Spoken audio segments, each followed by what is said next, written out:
Good morning. The writer of Psalm 118 declares, "This is the day that the Lord has made. We will rejoice and be glad in it."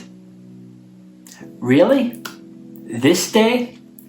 This one with pain and hurting and isolation and broken relationships, with all its worries and fears and anxieties, with so much frustration and anger and uncertainty. This day? This one? Today? Here? Now? Yes, this one. When we think about it, it can sometimes be a bit of a struggle for us to believe that this is the day that the Lord has made. Your worst day this week, was that the day that the Lord made? What about your worst day this month, this year? Your worst year ever? It's hard to get our heads around sometimes, but it really does depend on how we see it. Because there's a difference between analysis and awareness. Analysis pulls things apart. It looks for the cracks in the logic and it points out the inconsistencies. Analysis pushes us to try and work it all out. Analysis needs things to make sense.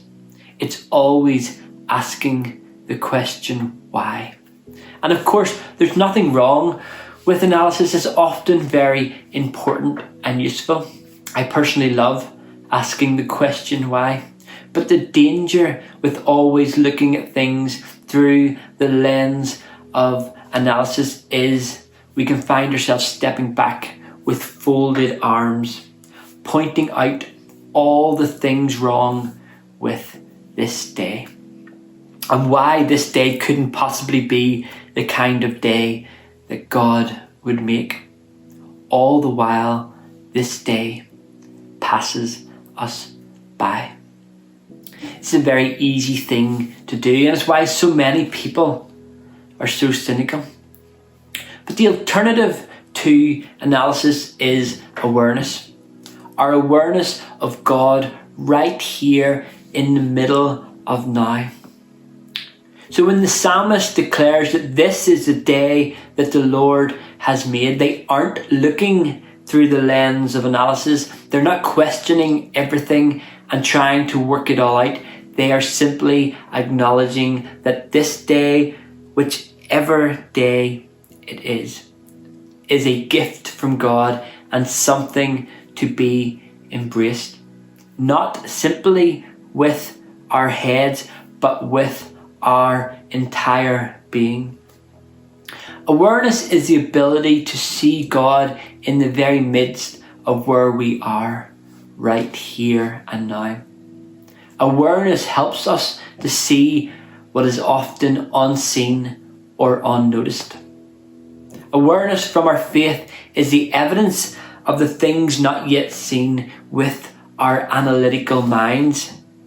And awareness chooses to trust God in the midst of whatever is happening right in front of us. And so we're able to take this day, even with all its sorrows and all its unanswered questions, and we are able to engage and enter into this day with open hearts and maybe even rejoice. And so we see this day, whichever day it is, as a gift from God and something to be embraced. You know, I speak about this day because often we find ourselves living sometime else.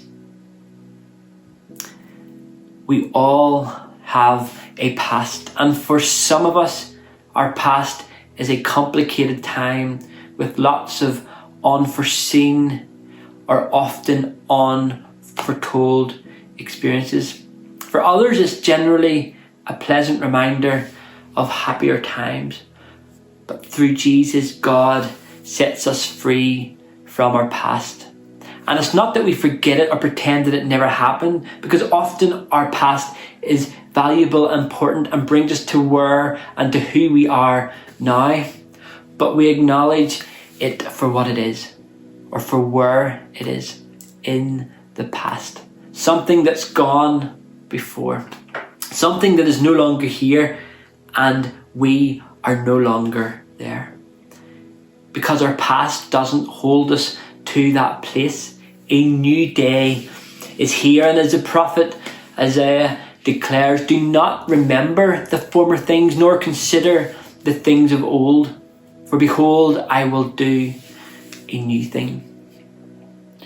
Because sometimes there's a tendency to hold on to our past, or to allow our past to hold on to us. And when we allow our past to remain here, we cannot fully engage with today. You know, our past can be sometimes a sad and hurtful struggle, or it can be a great victorious success story. Both of these can hold us to that time and place. Think of the person who lives off yesteryear's successes, forever retelling the stories of what has gone before, refusing to enter into now. Or even the person who refuses to even try now because they failed before. We can never live fully free in our present until we let go of our past. You know, the great philosopher Karen Brady from, I think it's BBC Apprentice, she said, the future is only a dream and it never sort of really happens. There is always going to be a future, and if you stay in the moment and enjoy it and work hard, things come along. Because for some of us, it's the future that prevents us from fully embracing the today. Whether it's a fear or a worry about what happened or may not happen, or it's our hopes and our dreams that cause us to be forever living for tomorrow. Our future is often rooted in fear. The future can be a scary thing. It hasn't happened yet, whatever it may be. And when our thoughts are always on what might happen, what could happen, we end up finding ourselves living in that future, always trying to take steps now in order to determine what that future will be. It can cause us to worry, and worry a lot. Think about your fears for the future. What if this thing happens? What if it doesn't happen? Often, what we can find in those fears for the future is that God is absent. And we're worrying that next year the thing we're hoping happens actually happens, or we're trying to do things now to make sure that it definitely happens or definitely doesn't happen. We're working now for some time else, and we're working on our responses and our actions or reactions. Often we leave God out of our future. For some people today is just a countdown to the next big thing that's happening sometime tomorrow or next week or next year, and there's always a countdown in their head to something else, whether it's a holiday or a change of job or a haircut or restrictions easing and places opening up, even a church building finally being unveiled. We can sometimes find ourselves sitting on the sidelines today because of what could be a possibility tomorrow. All the while we have a here and now. And the writer of Hebrews exclaims that Jesus Christ is the same yesterday, today, and forevermore, because Jesus meets us in our past. He meets us in our future, but he meets us in the here and now. The day that God has made and given to us as a gift. And it's through Jesus that we connect and have a relationship with God. Always a relationship. Never fear, or because we have no other choice, or because it's something someone else has done. Our relationship is personal between us and God through Jesus. And everything that we believe and do and think comes from that relationship with him. And relationship requires us to be present in the here and now. It cannot flourish. No relationship can flourish on what's gone before or what might come later. Think about that relationship with your partner or your relative or your friend. It's a vibrant and living connection, and it's happening here and now.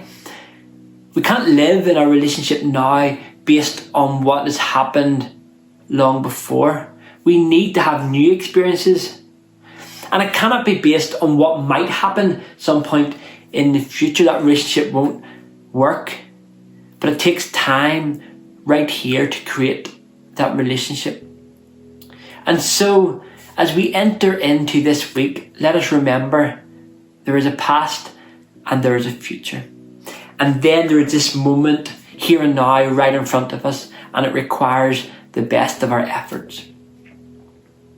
It needs us to make the sometimes and often difficult decision to embrace the here and now with our faith and with our courage through our relationship with God, our communion, our connection.